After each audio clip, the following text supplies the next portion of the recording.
Sir, तेज प्रताप यादव,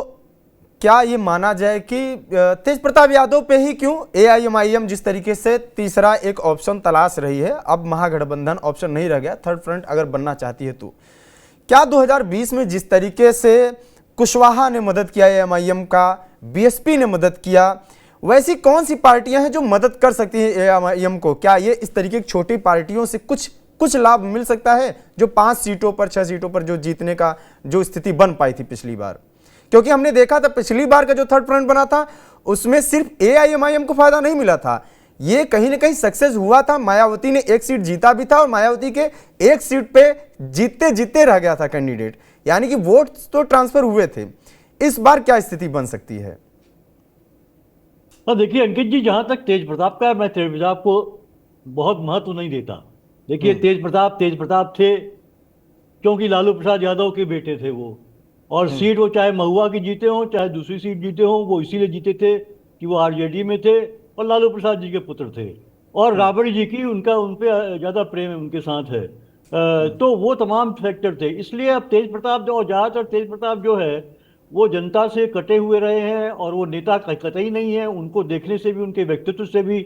और उनके जो है कि गतिविधियां हैं, वो कहीं से एक राजनेता नहीं दिखाई देते हैं, और उनका कोई जनाधार भी नहीं, इसीलिए। और वो ज़्यादातर जो है, आपको याद होगा कि जब पहली बार वो बने थे और हेल्थ मिनिस्टर बना दिया गया था, ये ताज्जुब सबको हुआ था, लेकिन क्योंकि लालू प्रसाद के पुत्र थे तो बनाया गया उनको। तो ज़्यादातर उनके जो विजुअल्स आते थे वो कहीं कृष्ण के रूप में, कभी किसी रूप में, कभी किसी रूप में, यही सब गतिविधियां वो करते थे, जो कि कहीं से उनके पॉलिटिकल व्यक्ति होने का जो है कि मैसेज नहीं देता था। तो मैं मानता हूं तेज प्रताप यादव चूंकि एक पॉलिटिकल फैमिली से हैं और निकाल दिए गए हैं, तो अब उनको अपने को बचाए रखना है, दिखाए रखना है, वरना उनमें इस तरह कोई संभावना मुझे नजर नहीं आती है। और जितनी जो गठबंधन उन्होंने बनाया, वो देखिए सब छोटी छोटी पार्टियां ऐसी बनती रहती हैं। ये सब है पार्टियां हैं जिनको 200 400 कोई भी बना लेता है, मैं चाहूं आप चाहें तो हम बना सकते हैं। पहले तो ये आकर्षण था कि साहब आपको एक ऑफिस खोल लीजिए, आपको एक जो है कि बॉडीगार्ड जो है चुनाव आयोग दे देता है, आपकी पार्टी जो है बहुत सी है, नॉन रजिस्टर्ड होती है सिर्फ पार्टियां बहुत सी, और तो इन सब का कोई महत्व नहीं इस अलायंस का, ये दिखाने के लिए और एक कहीं ना कहीं आप बने रहने के लिए मुझे लगता है। जहां तक ओवैसी का, तो ओवैसी इसीलिए मुझे भी ताज्जुब होगा कि ओवैसी क्यों इनके साथ गठबंधन करना नहीं चाहेंगे, क्योंकि इनका कोई आधार नहीं है कि जिसका फायदा ओवैसी को मिल सके। ओवैसी चाहेंगे, देखिए पिछली बार ओवैसी को फायदा मिला था, जो 5 सीटें जीती उसमें बहुत बड़ी भूमिका थी जो है कि कुशवाहा जी की, और जो है मायावती की, बीएसपी की बहुत बड़ी भूमिका थी। तमाम जो दलित वोट, क्योंकि बीएसपी का वोट ट्रांसफर होता ही होता है,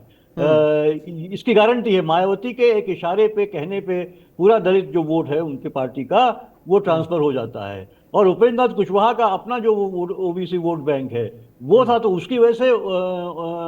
ओवैसी साहब को काफी फायदा मिला। सीमांचल की सीटें 20 सीटें जीती उन्होंने, 20 सीटें लड़ी थी, उसमें 5 सीटें जीती, और वो 20 सीटों में लगभग जो है कि 14% के आसपास जो है उनको जो है वोट प्रतिशत मिला था। तो लेकिन वो कंबाइंड था, वो अलायंस एक मजबूत अलायंस था, जिसमें हर तीनों का अपना अपना जनाधार था। लेकिन अब तो ओवैसी की स्थिति बड़ी गड़बड़ हो गई है मुझे लगता है। एक तो जो है कि जिस तरह से आरजेडी और कांग्रेस ने, खासकर कांग्रेस ने जिस तरह से जो है कि